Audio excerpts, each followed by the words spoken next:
बिहार की रहने वाली मंजू देवी, उसका पति बाहर नौकरी कर रहा था। उसकी पींगे जो हैं पास के रहने वाले ऑटो ड्राइवर शिवराम से बढ़ जाती हैं। उसकी नजदीकियां धीरे धीरे ऑटो ड्राइवर से बढ़ने लगती हैं। दोनों के बीच रिश्ते कायम हो जाते हैं, दोनों के बीच प्रेम संबंध चलने लगता है। लेकिन इसकी जब भनक उसके पति को लगती है, मंजू देवी के पति को लगती है, तो पति इसको बार बार समझाता है, मना करता है, लेकिन ये किसी तरह से मान नहीं रही थी। शिवराम से अपने जो नाजायज रिश्ते हैं खत्म नहीं कर रही थी। लिहाजा पति नहीं थककर इसको छोड़कर सीधे मुंबई मजदूरी के लिए निकल जाता है। उसके बाद ये अकेली बसती है, बिल्कुल अकेली थी। तभी इसकी नजर पड़ती है इसके सगे भांजे, इसका सगा भांजा होता है संतोष, 22-23 साल की उम्र थी। उस पर इसकी नीयत खराब होती है, उसको अपने प्रेम के जाल में फंसाती है। सगे भांजे को, रिश्तों को कलंकित करके, रिश्तों को तार तार करके सगे भांजों के साथ रिश्ते में आती है, उसके साथ रहने लगती है। लेकिन जो पूर्व प्रेमी शिवराम है, उसकी पत्नी की इसके साथ लगातार लड़ाई हो रही थी। उसकी पत्नी भी इसको लगातार सुना रही थी, खरी खोटी सुना रही थी। अब धीरे धीरे शिवराम से इसकी जो दूरी है बढ़ रही थी, क्योंकि इसने संतोष से, अपने सगे भांजे से रिश्ते कायम किए। अब शिवराम को यही बात चुप रही थी। इसका जो प्रेमी है, उसने सोचा इसने मुझे छोड़कर किसी और के साथ रिश्ता बना लिया है। वो इससे चिढ़ रहा था, इसको बदनाम करने की कोशिश कर रहा था, इसकी तमाम जगह जिक्र कर रहा था, इसको धमकियां दे रहा था। तभी इसने अपने जो भांजे उससे कहा कि तुम किसी तरह से शिवराम का कत्ल करवा दो, जिससे ये रास्ता, मेरे की जो कांटा है, मेरे आपके रास्ते से हट जाए। इसके लिए बाकायदा संतोष ने अपने दोस्त विपिन, जो पुराना क्रिमिनल रहा था, उसको 25,000 रुपए में शिवराम के कत्ल की सुपारी दी। शिवराम की उसने अपने अन्य 3 दोस्तों के साथ मिलकर चाकू से गोद कर निर्मम हत्या की और शव को एक नहर में फेंक दिया। उसके बाद ये दोनों जो भांजी और मौसी, भांजा मौसी होते हैं, दोनों प्रेम संबंध में होते हैं, सीधे महाराष्ट्र के नागपुर भाग जाते हैं। नागपुर में रहकर अपना जीवन यापन करते हैं। लेकिन एक कत्ल से, एक गलती से इन सबका भंडाफोड़ होता है, पर्दाफाश होता है। कहते हैं कत्ल करने वाला कितना भी शातिर क्यों ना हो, लेकिन एक ना एक दिन कानून की जद में आ ही जाता है। ऐसा भी यहां ही हुआ। नमस्कार, मैं हूं शकील कादरी। बिहार के कैमूर में रहने वाली मंजू देवी, उनके पति बाहर काम कर रहा होता है। दोनों के बीच अच्छी ट्यूनिंग चल रही थी। पति बाहर था, कमा रहा था, पत्नी घर रहती थी, घर पे अच्छे से खर्चे कर रही थी। लेकिन धीरे धीरे वक्त गुजरता है, वक्त गुजरता रहा। धीरे धीरे इसकी जो नजदीकियां हैं पास के रहने वाले शिवराम, जो शादीशुदा होता है, उसके पत्नी बच्चे होते हैं, उसके ऑटो पर एक दिन ये ऑटो में बैठकर कहीं जा रही थी।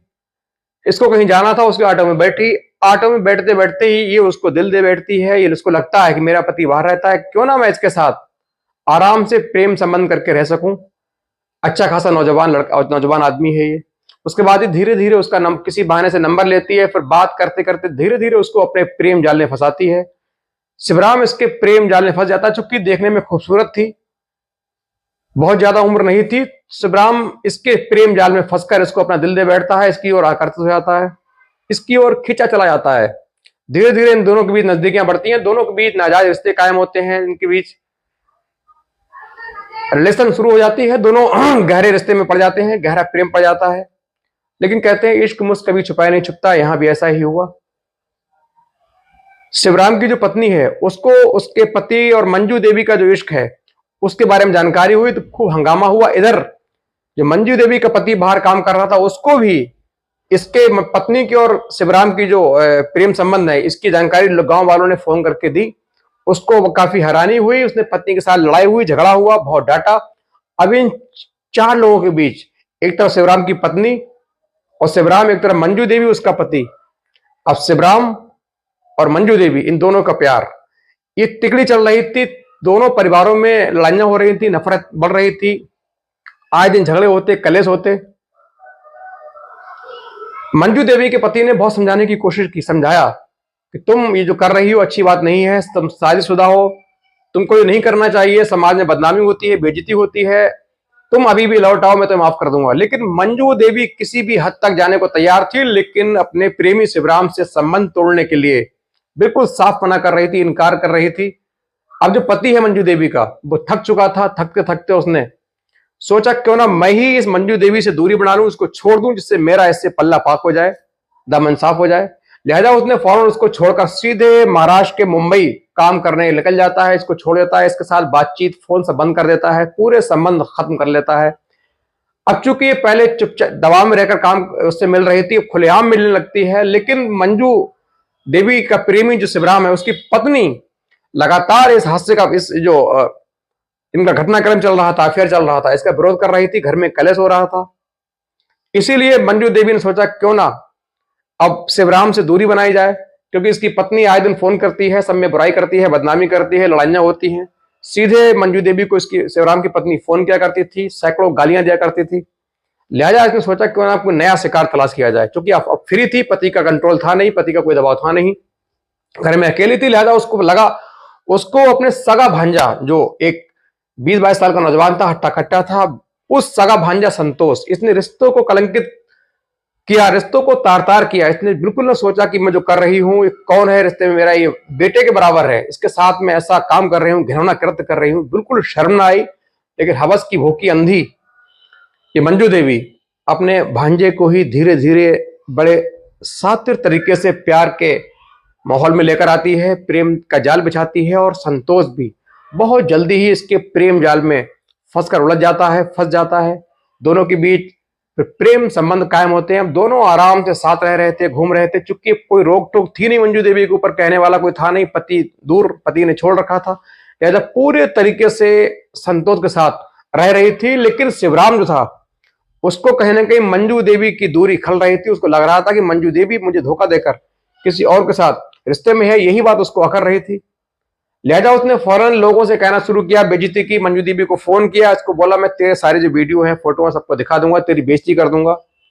लेकिन मंजू देवी फिर भी टस से मस ना हुई। लेकिन डेली डेली के फोन से बेइज्जती से परेशान होकर मंजू देवी ने सोचा क्यों ना मैं शिवराम की हत्या करा दूं, तब और उसको हत्या को एक लोगों से करवा के इसका सब कहीं दूर नदी नाले में फेंक दूं, जिससे हमेशा के लिए मेरे रास्ते का जो कांटा है वो खत्म हो जाए। इसके लिए उसने बाकायदा संतोष, उसका प्रेमी था, भांजा प्रेमी, उससे कहा, सारी घटना बताई। संतोष बहुत जल्दी तैयार हुआ। इसके लिए उसने एक क्रिमिनल हिस्टोरी रखने वाले विपिन को पूरा केस बताया। उसको 25,000 में बाकायदा शिवराम की सुपारी दी। विपिन ने अपने 3 दोस्तों के साथ शराब पीकर शिवराम का ऑटो कहीं जाने के लिए बहाने से तय किया। उसके बाद जब ऑटो एक सुनसान जगह से होकर निकल रहा था, तभी इन तीनों चारों ने शिवराम को पीछे से चाकू मारकर गंभीर रूप से घायल किया।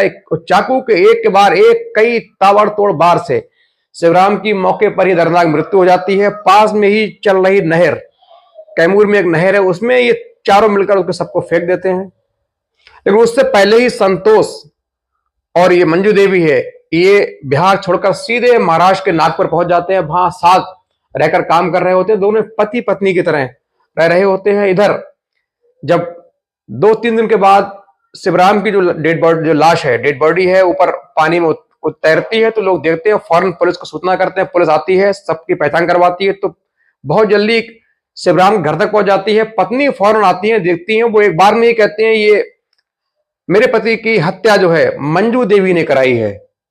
उसके बाद पुलिस ने मंजू देवी के खिलाफ केस दर्ज किया, जांच पड़ताल की, लेकिन किसी ठोस नतीजे पर पुलिस नहीं पहुंच पाई। पुलिस को कोई ऐसा क्लू नहीं मिल रहा था जिससे लगे कि हाँ, इसकी हत्या में मंजू देवी ही शामिल है। अब धीरे धीरे इस घटना को पूरे 9 महीने बीतने आए। ये घटना थी 25 जुलाई 2023।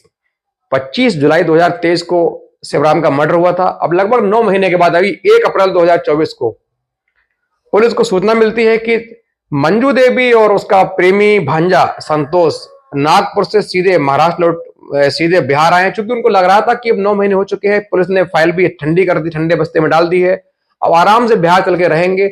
इसी मकसद से दोनों घर आते हैं। जब घर पहुंचे तो पुलिस ने इनको पूछताछ के लिए फौरन कोतवाली बुलाया, वहां पूछताछ की, दोनों से पूछताछ करते रहे, दोनों पुलिस को गुमराह करते रहे। लेकिन बहुत देर तक पूछने के बाद पुलिस ने जब दोनों को अलग अलग बिठाकर क्रॉस क्वेश्चन करने शुरू किए, तो फिर इन दोनों ने अपना गुनाह कबूला। जब गुनाह कबूला तो फिर पुलिस ने इसका ऑफिशियली खुलासा किया, मीडिया को बुलाकर बाकायदा प्रेस कॉन्फ्रेंस की। उसके बाद लोगों ने सुना तो उनको हैरत हुई, रोंगटे खड़े हुए कि क्या कोई महिला अपने सगे भांजे से प्रेम करके अपने पूर्व प्रेमी का भी हत्या इस तरीके से करा सकती है। उसके बाद पुलिस ने अभियोजन जो पहले से ही पंजीकृत था उसमें आगे पूरी धाराएं जोड़कर संबंधित धाराओं में इस महिला और प्रेमी और विपिन, उसके बाकी 3 साथी सबको गिरफ्तार करके सीधे जेल भेज दिया। और दोस्तों, ऐसी कहानी सुनाने का मतलब किसी को हताश करना नहीं है, बल्कि आपको आगाह करना है, आपको सचेत करना है कि आने वाले वक्त में आप ऐसी घटनाओं से संज्ञान लेकर आप सुरक्षित रहें, सचेत रहें। यही हमारी कामना है। और वीडियो अच्छा लगा हो तो प्लीज लाइक, शेयर, कमेंट।